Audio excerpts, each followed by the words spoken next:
Okay, welcome to week 9. Let's take a look at the to-do list at the top of the homepage.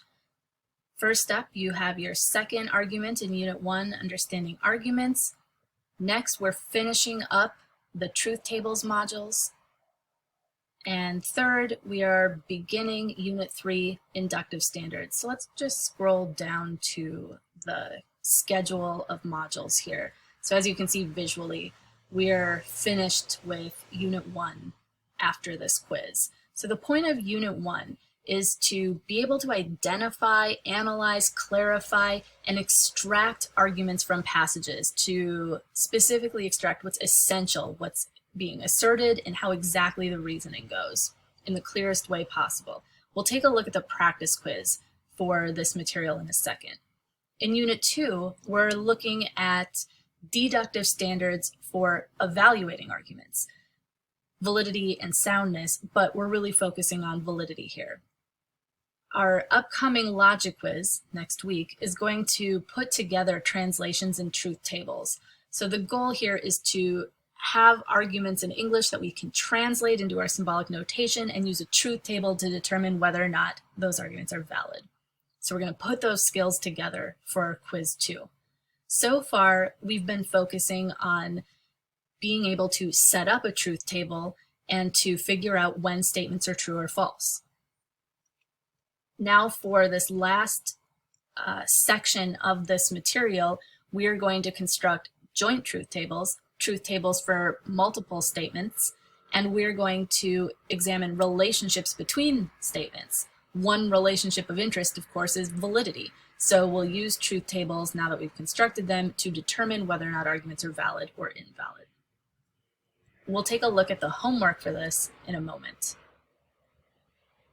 We're also introducing our new unit, Unit 3, Inductive Standards, by starting with the limitations of logic or deductive standards. So in Unit 2, we're looking at validity. Do the premises guarantee the conclusion? In Unit 3, we're looking at arguments where the premises don't guarantee the conclusion. Instead, they provide strong support for it. You might also think of this as sort of scientific arguments rather than logical arguments. It's not a perfect contrast, but we are going to be looking at arguments that involve reasoning about statistics, probability, and causation. And we'll introduce that in this first module, which is essentially a tutorial. Your homework associated with Unit 3, Mod 0 is a tutorial. I'll demo that in a moment. Next week, we're going to start looking at informal fallacies. And your task here is you'll be given a passage. You'll use your Unit 1 skills to extract and represent that argument in standard form, and then evaluate it by identifying common informal fallacies. We're going to look at just a small set, small relative to how many there are to choose from, of 8 informal fallacies, and 3 of them will be associated with Unit 3 topics. So in Unit 3, we'll look at standards for reasoning about statistics, about probability, and about causation. And we're really just going to scratch the surface here to get at what those standards are, and we'll really focus on common errors in reasoning about statistics, probability, and causation. And we'll introduce those in sort of detail in Unit 3, and they will be part of the set of informal fallacies as well, errors that have to do with statistical, probabilistic, and causal reasoning. So you're going to see skills start to come together as we move towards the final exam. Okay, let's go back to the homepage, or to the top of it, rather. So let's start by taking a look at the practice quiz for Arguments Quiz 2. Then we'll look at the homework for the truth tables, and I'll do both homeworks with you.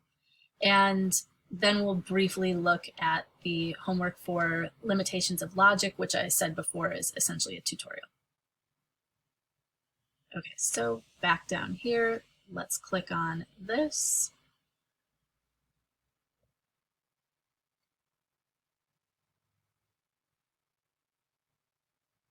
And open up the practice quiz.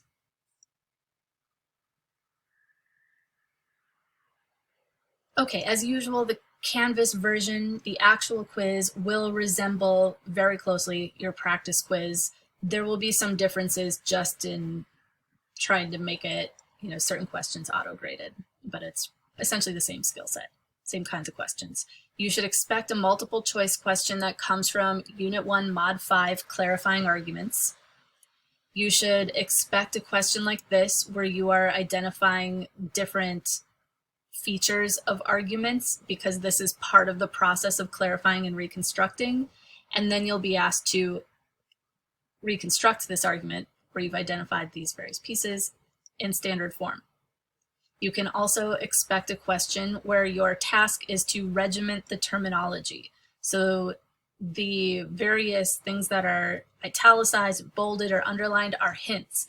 If you see something that is, and there will be colors in the Canvas version, so if you just see plain italics, notice that without worth and valueless mean the same thing. Or if you see just bold italics, irrational causes, unreasoned causes, irrational forces, those things all say the same thing. Your task here is to just replace synonyms so they say the same thing.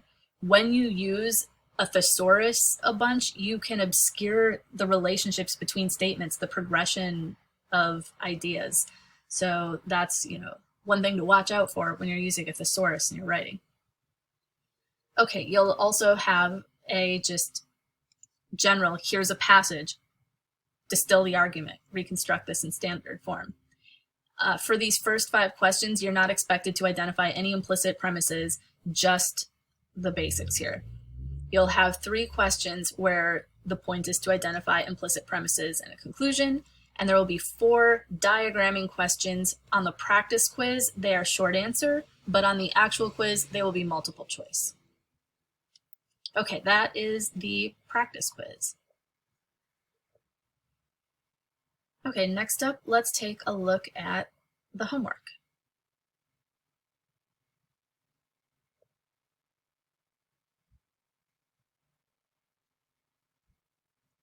So be sure to read the instructions, and I recommend that you, if you're listening to this, that you have your homework open and that you pause and attempt things on your own, or pause as we go through them, but some sort of system of listening and pausing.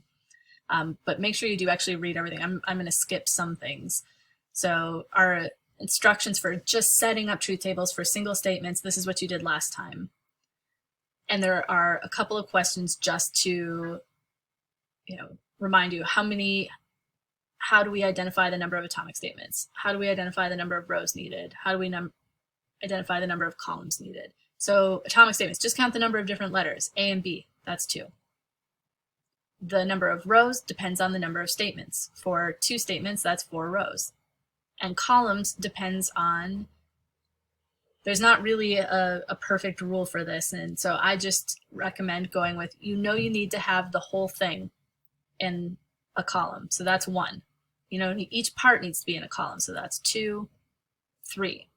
And each of their parts needs to be in a column. 4, that's an atomic statement. 5, another atomic statement.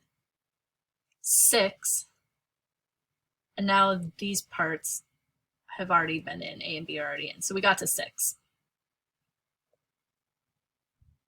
So we need a column for A, for not A, for B, for not B, for the conjunction, and for the whole thing.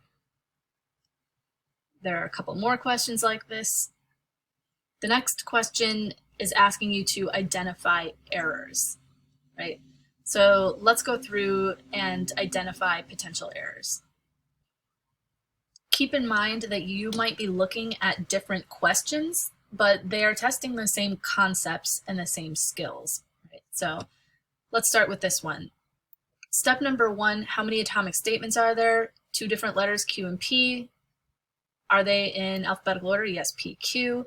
Are these filled in correctly? Well, how many rows should we expect for PQ? That's 2 statements, so 4 rows, and they should be filled in the same every time, TTFF, TFTF. So far looks good. Now let's see if all of the parts are in. We've got the whole thing, that looks good.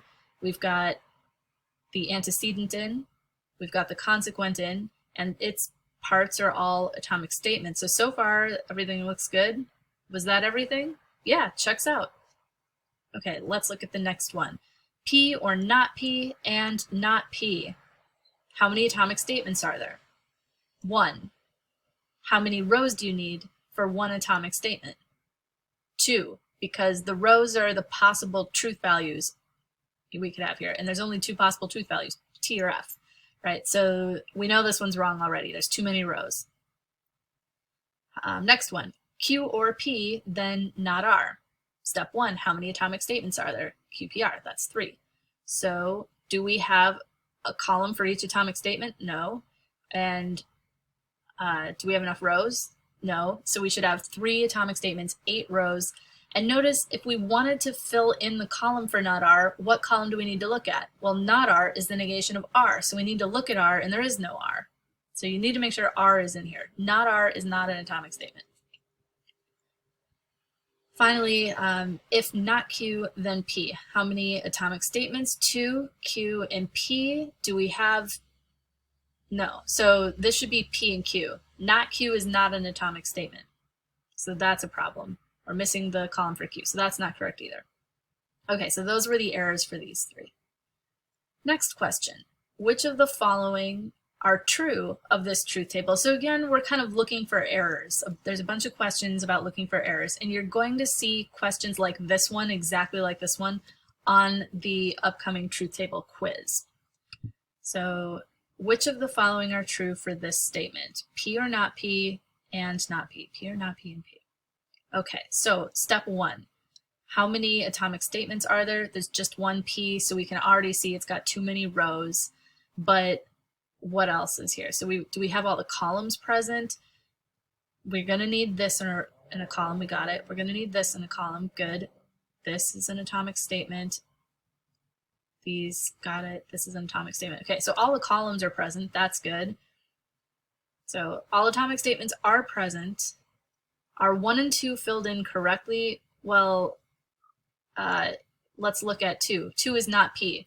What would this be? Well, if P is T, this should be F. So already it's not filled in correctly. This should be the negation of this, but it's being treated like it's an atomic statement, and it's not. Does it have the correct number of rows? No, we should only have 2. Does it have the correct number of columns? Yes, it did. How about given the truth values in 2 and 3, the truth values in 4 are correct. So 4 is a conjunction. We identify the main operator, and remember that a conjunction is only true in one case, when both conjuncts, both parts, are true. Here the conjuncts we have to look at are 3 and 2, and we're looking for the case where they're both true. Nope, nope, nope. Here's where it would be true, and nowhere else. So clearly it's not filled in correctly, so no. Another one. Which of the following are true for this table? I'll leave one of these for you to do on your own, but go through that same kind of thought process. Okay, next we're setting up joint truth tables for sets of statements. The skills required here are exactly the same as setting up a table for a single statement. The only difference is you're going to want to have more statements and then all their parts in your table. So say that we're given the following set of statements. If A then B, B then not C, A, and not C. 4 statements. And we're supposed to construct a joint truth table. Step number 1 is same as before, determine number of atomic statements, but now you count them across all of them. So there's 3, A, B, and C. Just count the number of different letters again. And then the required number of rows, same as before. If you have 3 atomic statements, that's 8 rows. And we'll set up the table exactly like we did before. Make columns for our atomic statements, be sure to put them in alphabetical order, leave some space for more stuff later, make our 8 rows, and fill in all the T's and F's. It doesn't matter what, once we know what the atomic statements are, it doesn't matter what the rest of the argument is. The T's and F's for those atomic statements are the same. Top half T's, bottom half F's. Our goal is to get every combination of truth values for those 3 statements. And then we start making columns for the rest of the statements. And the only rule we're following here is each statement needs to be in the table, and any of their parts need to be in the table, and parts come before wholes. Other than that, order doesn't matter. And you're going to want to label columns of interest. So if you're given statements, these are statements. That's interesting, right? So if statements 1 through 4, you might label S1, S2, S3, S4. Or if you've been given an argument, you should label the premises and the conclusion.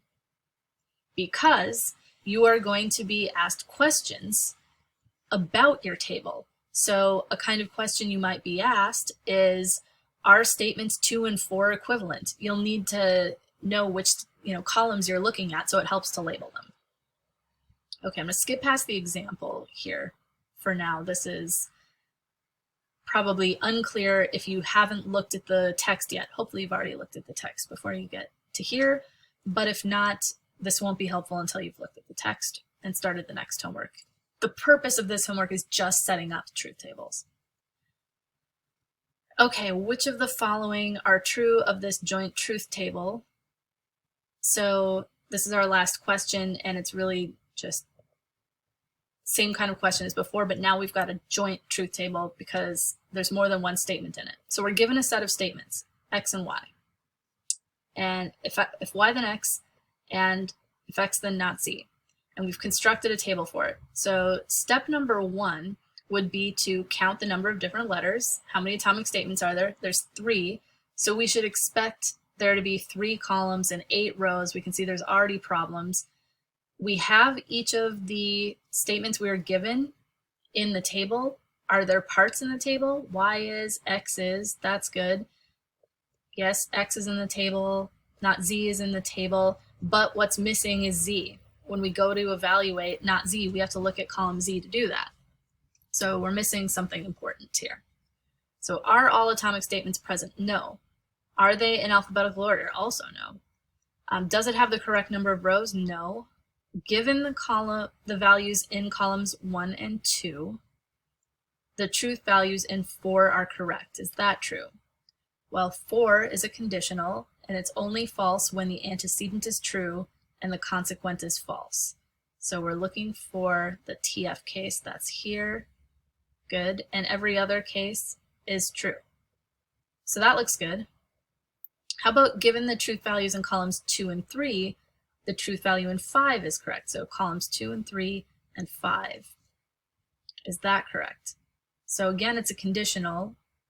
We're just going to look for the rows, if any, where X is true and not Z is false. TF, false. FT is true. Here's the other case, TF false, false, otherwise true. Okay, it looks good. Okay, so the point here is just setting up truth tables. Setting up a truth table for a set of statements is really no different than setting up a table for a single statement. You just want to get more stuff in your table. Okay, let's see how we did.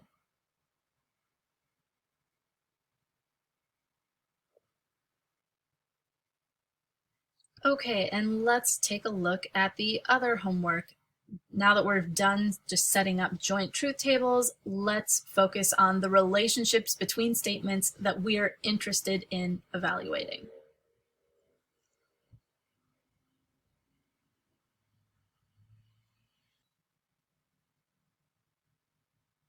So there are 3 relationships we're going to look at: equivalence, implication, and joint implication. So number 1, equivalence.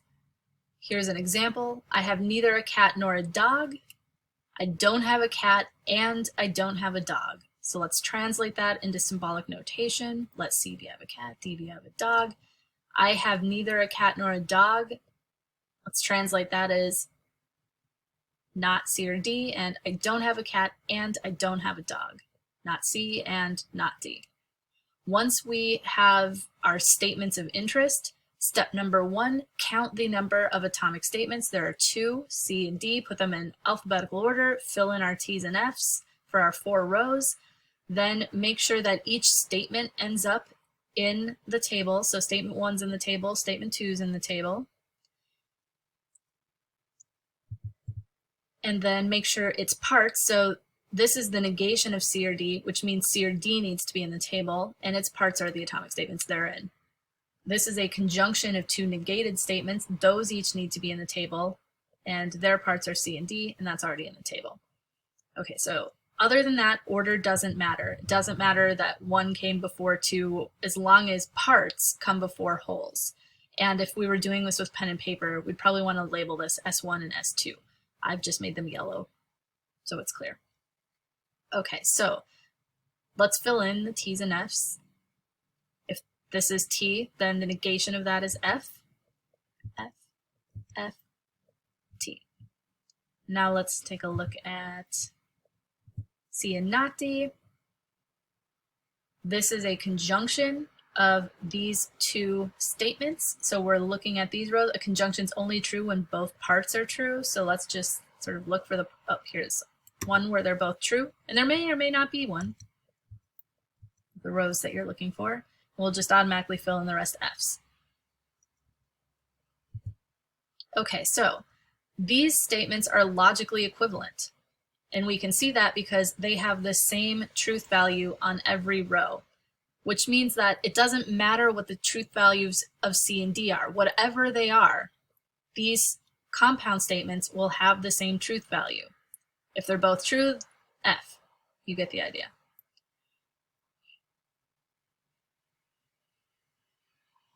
Okay, let's look at another example. I have neither a cat nor a dog, same as before, and either I don't have a cat or I don't have a dog. So neither nor and either not one or not the other. We've set up the table, same as before. Now what's left for you to do is just fill this in. This is the negation of this as before, F, F, F, T. The one that is different is not C or not D. So we need to look at these two columns. The only time a disjunction is true is when, false is when both parts are false. That's only on row 1. So every other row will be T. So are these statements equivalent? When C and D are both true, both statements are false. If C is true and D is F, one's false and the other's true. And likewise, the other case, and if they're both F, G. So they're not equivalent. There will be cases where one is true and the other isn't, where the statements have different truth values. To determine that they're not equivalent, it's enough just to say there is at least one row where they have different truth values. So in general, our definition of equivalence. So let phi and psi stand for statements, any statements, atomic or compound. So any two statements, phi and psi, are equivalent if and only if they have the same truth value for every assignment of truth values to the atomic statements. That essentially means on every row. Okay, so here's a practice problem. We've already got the joint truth table set up, and your task is just to determine whether they are equivalent or not. We'll skip that and leave that for you to do. Next, relationship number 2, implication. Let's use this example. I have both a cat and a dog. I have either a cat or a dog. Translated to symbolic notation, C and D, and C or D. So we've got two statements.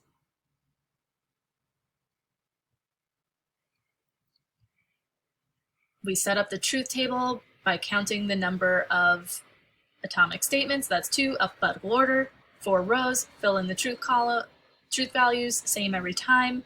Next, we make sure the two statements we're interested in get in the table, and since they don't have any parts that aren't already in the table, it's fine. Order doesn't matter for these. And we label what we're interested in. This is S1 and this is S2. And now our question is about implication. So what would it mean to say that statement 1 implies statement 2? It means on every row where statement 1 is true, so too is statement 2.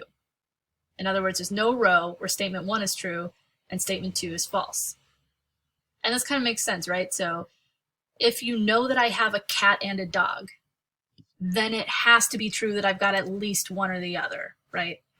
So we'll look at this and we'll just look for every row where the one that's doing the implying, where we're asking about it, does this one imply that? We'll look at where it's true, and we'll look at this and say it's also true. There's no TF case. Now, does statement 2 imply statement 1? No, it doesn't. Why not? Because there's at least one row where statement 2 is true and statement 1 is false. So we'll look at all the rows where statement 2 is true and see if there's one where here's one, where this one's true, this one's false. So this one doesn't imply this one. And that makes sense too, right? If I tell you I have either a cat or a dog, It doesn't thereby follow I have both, right? It's an open possibility that I've only got one or the other and not both. So it's possible for this to be true and this to be false, so this one doesn't imply that one. So statement 1 implies statement 2, and how do you know? It's not because there's a row where they're both true, it's because there's no row where 1 is true and 2 is false. And statement 2 doesn't imply statement 1. How do you know? It's not because they're true or false. It's not about the truth or falsity of any statement. It's that there's a row where 2 is true and 1 is false. So you need to know about their relationship, not just their truth values. And the most general definition is here, which is just what we've been describing. Okay, relationship number 3, joint implication. It's really no different than implication. It's just we'll look at sets of statements that do the implying instead of one implying another. So example, I don't have a cat. I don't have a dog. I have neither a cat nor a dog. So 3 things we could say. In symbolic notation, not C, I don't have a cat. Not D, I don't have a dog. Not C or D, I have neither a cat nor a dog. We've set up the table, just count the number of atomic statements, make sure all of the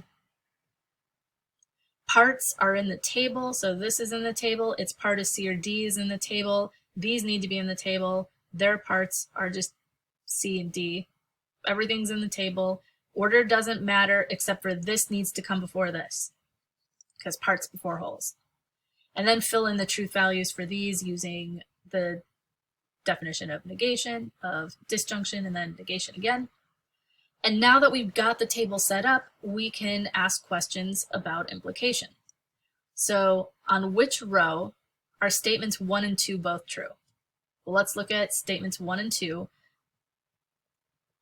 Row 4. Row 4, they're both true. And what is the truth value of 3 on this row? Also true. That means that statements 1 and 2 jointly together, 1 and 2 imply 3. And what we're just looking at is there a row where they're both true? And if so, is this one also true? Not because we're looking for the case where they're all true, but we're making sure there's never a case where they're both true and yet the one that they're supposed to be implying is false. So in this case, S1 and 2 jointly imply S3 because there's no row where 1 and 2 are both true and yet statement 3 is false.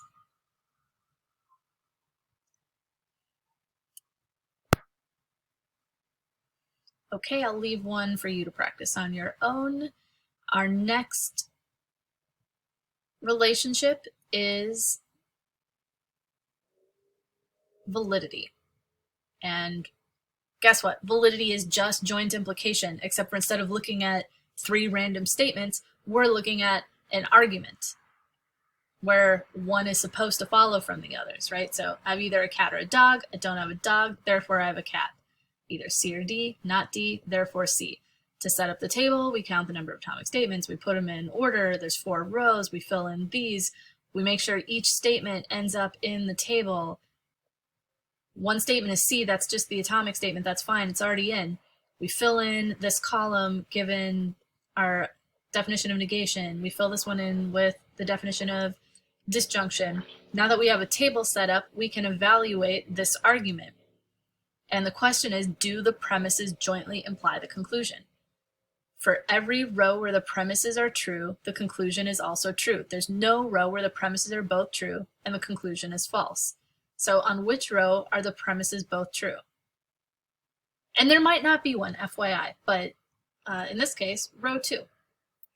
What's the truth value of the conclusion on this row? Also true. Is there any row where both premises are true and the conclusion is false? No.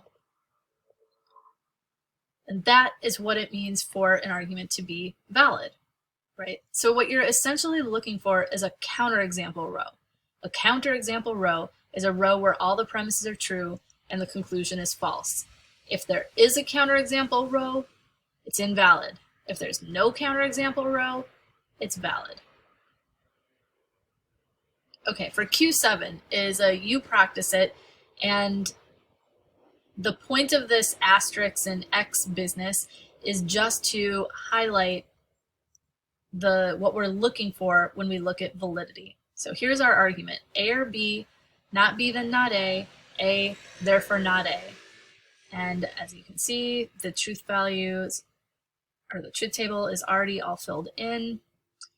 And it might depend apparently on your view whether you can see everything, but FYI, if you use arrow keys, you can sort of scan back and forth if it's not viewing entirely, but this shouldn't be too big of a problem because you don't need much space to click on here.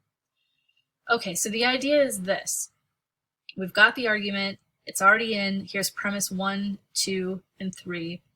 We're gonna start by putting an asterisk next to any row where all of the premises are true and an X where they're not.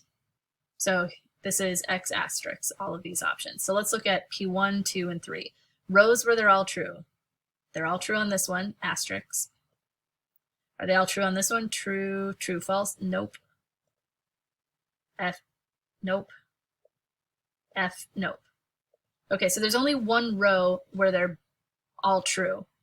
If you put an X on the left-hand side, so these X means this is a row where the premises aren't all true, that means these rows are completely irrelevant. We're only looking at the rows where they're all true, not because we care about them all being true, but because we want to make sure that there's no case where they're all true and yet the conclusion is false.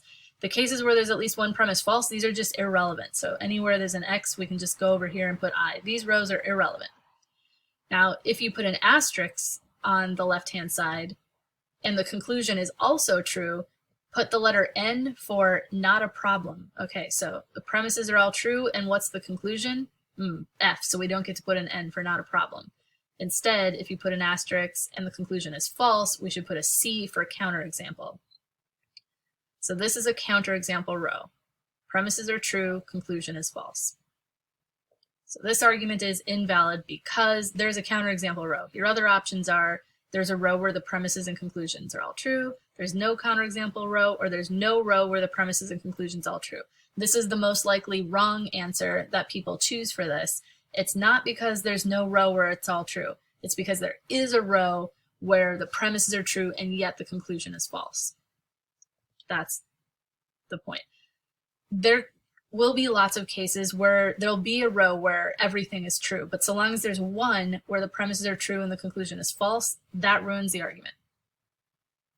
Okay, let's look at an example.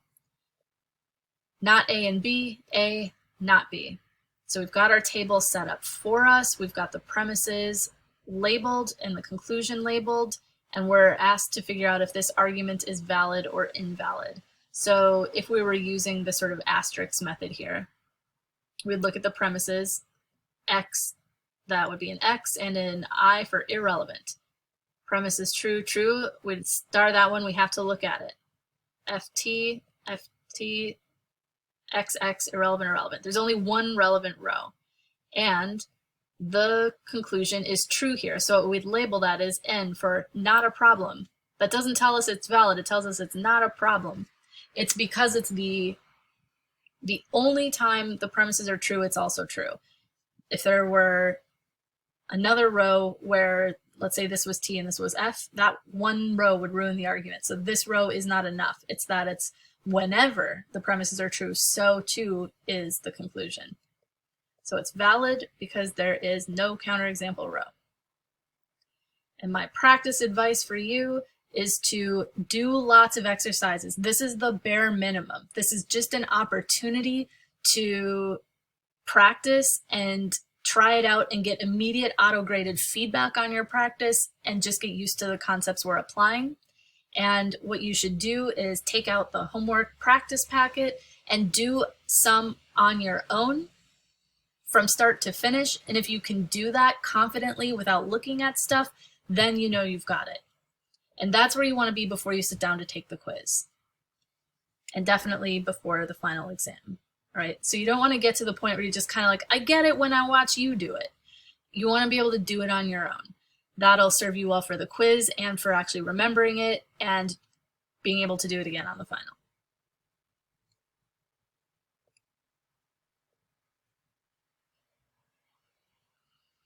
Okay, finally, a quick preview of Unit 3 on limitations of logic. So let's scroll down and open up the materials for this. So this is part review, part emphasizing limitations with holding everything to the validity standard, and part introducing inductive patterns of reasoning. And the text for this is optional. I said that in the advice here because the homework that goes with this module is a tutorial. It's going to walk you through the text and ask you to, it's basically an interactive version of the text. When you open up that homework,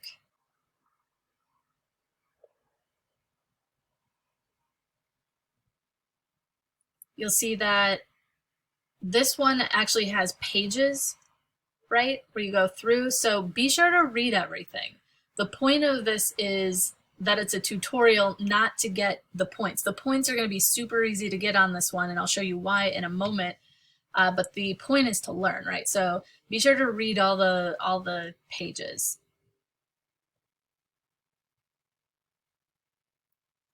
So start with some review, just sort of skipping ahead to get to the point where there's a question. So you'll be asked to, as part of the review, to answer a question here. So consider the following argument. Is it valid or invalid? Are the premises true or false? Is it sound or unsound? And you're going to get 3 questions like this. And then you'll get the answers for it right in the quiz, and you can go back and check your work or change your answers instead of having to redo the whole thing. And when you get into the tutorial part, you will see other, or rather additional questions that have this same kind of structure, except they'll be about new material, right? So you'll be asked to evaluate arguments, and then on the next page will be the answer, and if you got it wrong, you should go back and change your answer. So there won't be anything to redo as long as you update your work as you go through the tutorial, and you should expect to get full credit on this on your first try. So that's what to expect for this last bit of the homework. And then finally, check in and say hello. Okay. Good luck with week 9 and with your arguments 2 quiz. I look forward to hearing from you in your week 9 check-in.